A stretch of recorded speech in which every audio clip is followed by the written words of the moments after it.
Kamusta po, Tito Crips? Isang mapagpalang araw po sa inyo.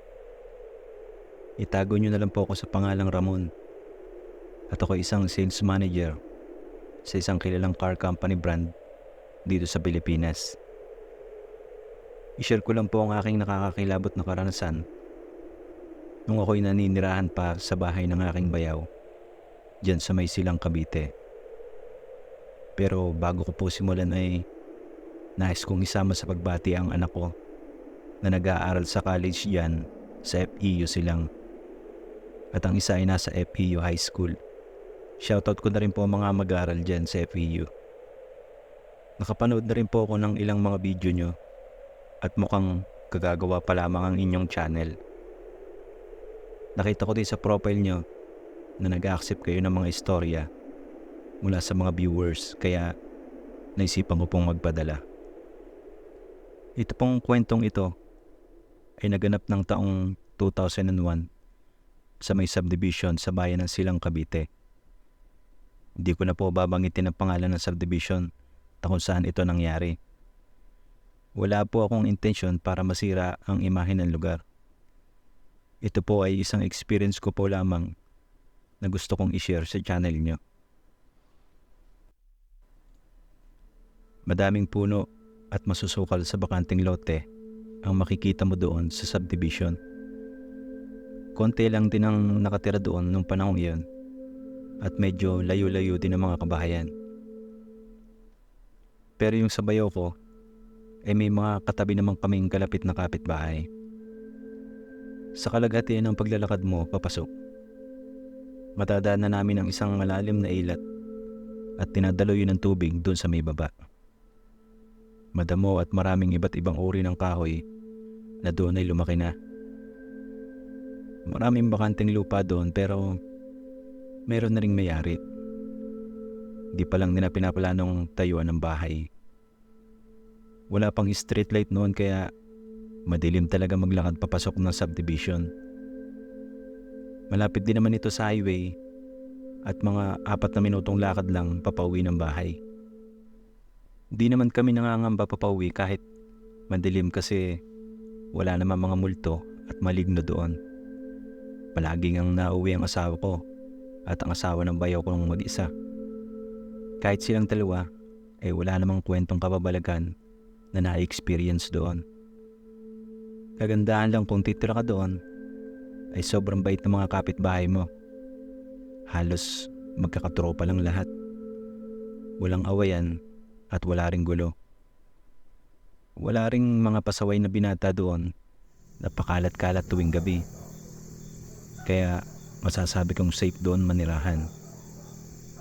Di pa naman fully developed na subdivision pero di ka talaga magwo-worry sa pagtira doon. Isang umaga, habang kami ay nagkakape ng aking bayaw, may ikinuwento siya na may kung anong ingay na parabang may lumapag daw sa bubungan ng bahay. Tinig niya din na parang may pumapagaspas kasabay ng tinig na galing sa magaspang na lalamunan. Malinaw sa kanya ang mga ingay kasi gising na gising siya noon ng bandang 3:00 ng madaling araw. Ugali kasi ng bayaw ko na matulog na maaga kaya maaga din siyang nagigising. Hindi na niya napakinggan na maayos kasi nasapawan ng ingay ng mga aso na tila ba may nakita silang di welcome doon. Baka daw may aswang kasi buntis noon ang aming kapitbahay.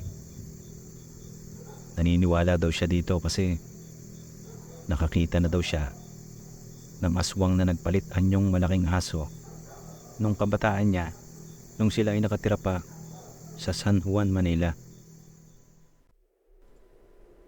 Biniling niya sa akin na wag ko na lang daw ikwento sa labas kasi di pa naman namin sigurado kung aswang nga yun.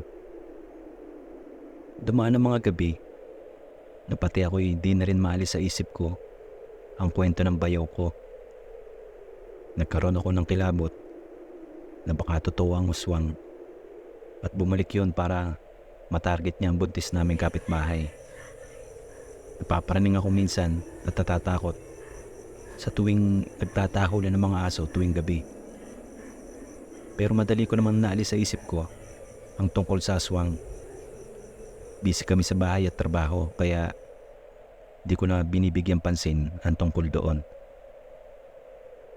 Akala namin ng una, nadala lang ng malikot na imahinasyon ang lahat. Pero hindi pala, Tito Crips. Nang minsan bumili sa tindahan ang aking bayaw, nagkwento ang tindera doon tungkol sa kanilang nasaksihan na mag-iina. Isang gabi daw, nag-text daw ang kanyang panganay na anak, naghagabihin masyado sa kanyang pag-uwi. Nagtatrabaho iyon sa may factory ng Yasaki na malapit sa highway ng Imus, Cavite. Nais niya daw magpasundo doon sa highway. Pumayag naman ang kanyang ina at isinama pa ang kanyang pangalawang anak na babae. Habang matyagang nag-aabang ang mag-ina sa tabing daan ng highway, nabaling ang atensyon ng kanyang anak doon sa isang malaking bahay. Doon banda daw sa malapit sa bakod ng subdivision. Nakita ng kanyang anak ang isang mukhang demonyong nilalang na parang may sungay, maitim na katawan at may malaking pakpak na gaya ng isang paniki. Sinabi niya iyon sa kanyang ina at doon pareho silang binalot ng takot.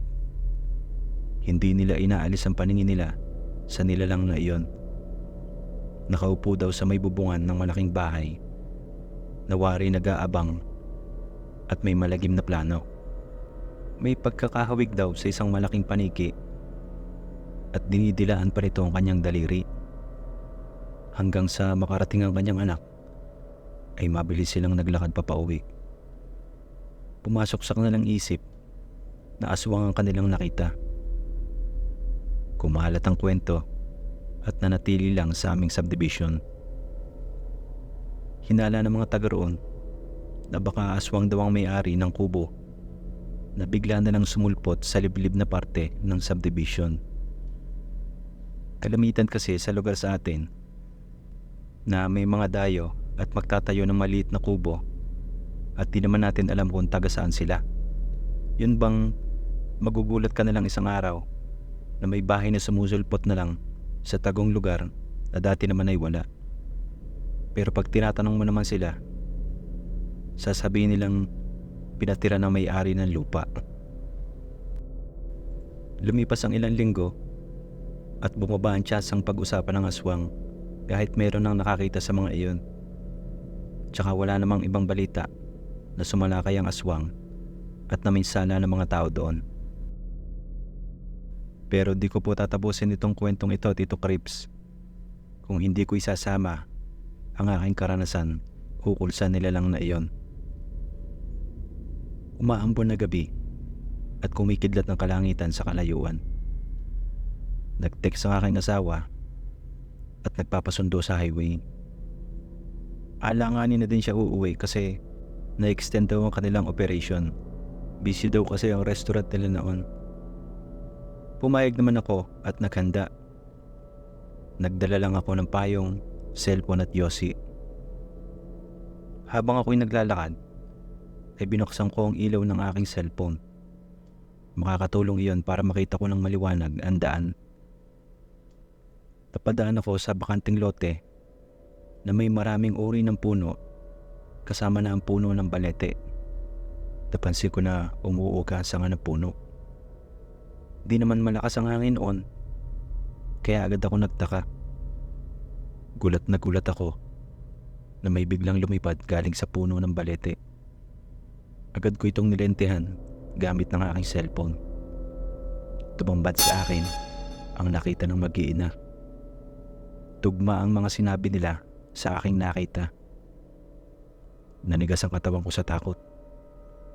Akala ko po noon may stroke ako kasi sumakit po ang aking batok. Umikot ang nilalang sa itaas ko. Agad kong hinabol ng lente ng cellphone na kanyang paglipad. Umiiwas siya sa liwanag na parang di niya nagugustuhan.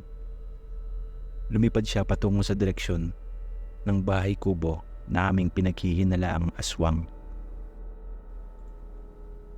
Nakarating ako ng highway at iniisip ko pa rin ang nakita ko. Aswang nga kaya iyon?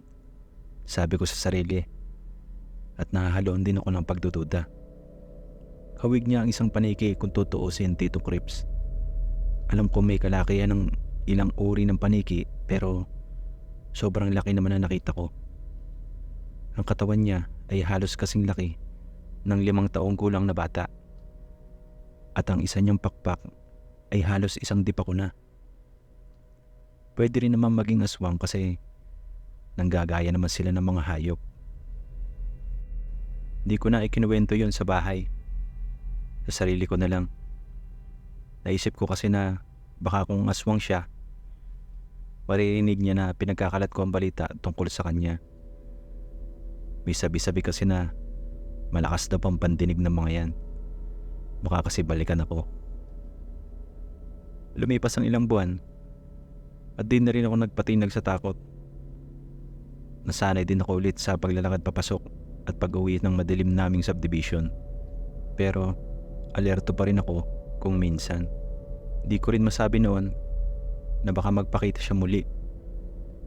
Nag-iwan sa isip ko ang pagdududa at takot.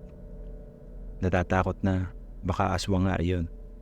At nagdududa na baka isang uri lang ng malaking paniki. Di pa rin ako makapili sa dalawa kasi sobra talagang laking nakita ko, Tito Crips. Para na rin isang manananggal talaga kung tutuusin. Ang mahalaga lang ay wala namang masamang ginawa ang nilalang na iyon sa tahimik naming subdivision.